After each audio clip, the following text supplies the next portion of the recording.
taste the honey? Taste? Yes. Free sample. Oh, nice. Well, actually, I'm gonna have to get some honey. I gotta bring some back. All right, so here I am at Maybrook Honey with star. Robert Reynolds. Hey, how you doing, Robert? So, Hey, how you doing? Hey, you want to hear my honey line? yeah, absolutely. Please Hey, tell me. My mother, honey is good for you. Yes. I eat a lot of honey. My mother and father ate honey their entire life. My grandmother and grandfather ate honey their entire life. Nice. They probably fed me honey when I was in the crib my whole life. Fantastic. You're not going to believe this. What? I'm 200 years old. No, my God, you don't look a day over 150. Nice. Okay. Very nice. Anyway, hey, Robert's here at, this is like the tractor parade today, right? Yep. And check out these bees right here. This is so cool. I love this. Live honeybees. Yeah, it's a fantastic display. We got all this great honey here. I tasted it already. It's wonderful. Yeah, so thank you, Robert. Want me to explain to you what's going on in the box? Oh, yeah, absolutely. All right, fill us in a bit here. You're going to have to put so you can see you see the Okay. bees that are running around going crazy? Uh-huh. They're forager bees or field bees. They're the ones Okay. you see in your garden in the flowers, okay? They're responsible for getting what the hive needs. They're responsible for getting nectar, pollen, propolis, and water. Nice. All right? Nice. They're from day 20 to day 35 or 40, because on day 35 or 40 is when they expire.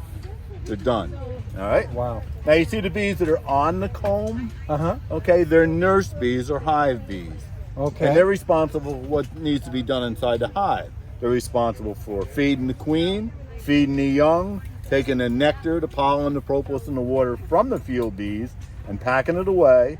They're responsible for ventilating the hive, cleaning the hive, and making wax. Nice. They are from day 1 to day 20, and on day 20 they will graduate to be forager bees or field bees, and on day 35 or 40 they'll die. Wow. There is no queen in here. I couldn't give her the day off. She's home. She has to lay 2,000 eggs a day or more Wow. to get over the attrition of the bees dying and to bump the hive workforce up to a sufficient number where they can get enough stores in and live through the winter. In the bees world, it's all about living through the winter. They start in March. Nice. This is the standard Langstroth beehive frame. There'd be 10 of these in one box. There'd be 2 boxes, one on top of the other. It would look like that, and that's where most of the bee activity take place. All right, I put a box on the top. They'd fill that full of honey, and that's what I'd harvest. That's how they pay their rent to me. When the frames inside of this box look like that, covered with wax, underneath that wax cap is all honey.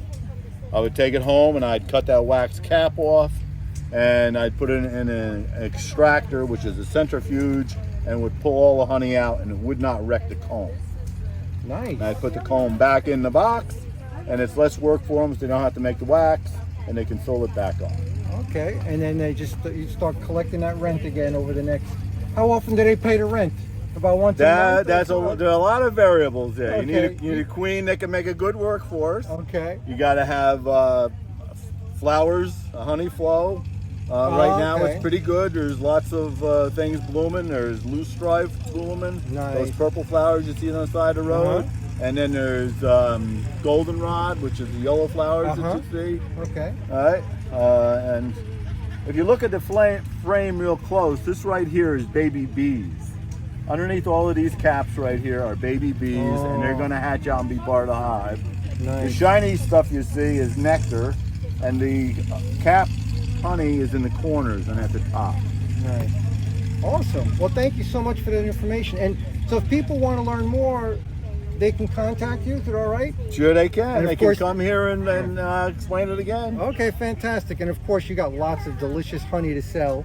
Yes. Right. Okay, excellent. All right, thank you, Robert. It's a pleasure. Thank you for the information. Okay, you're welcome. All right. Robert Reynolds, everyone.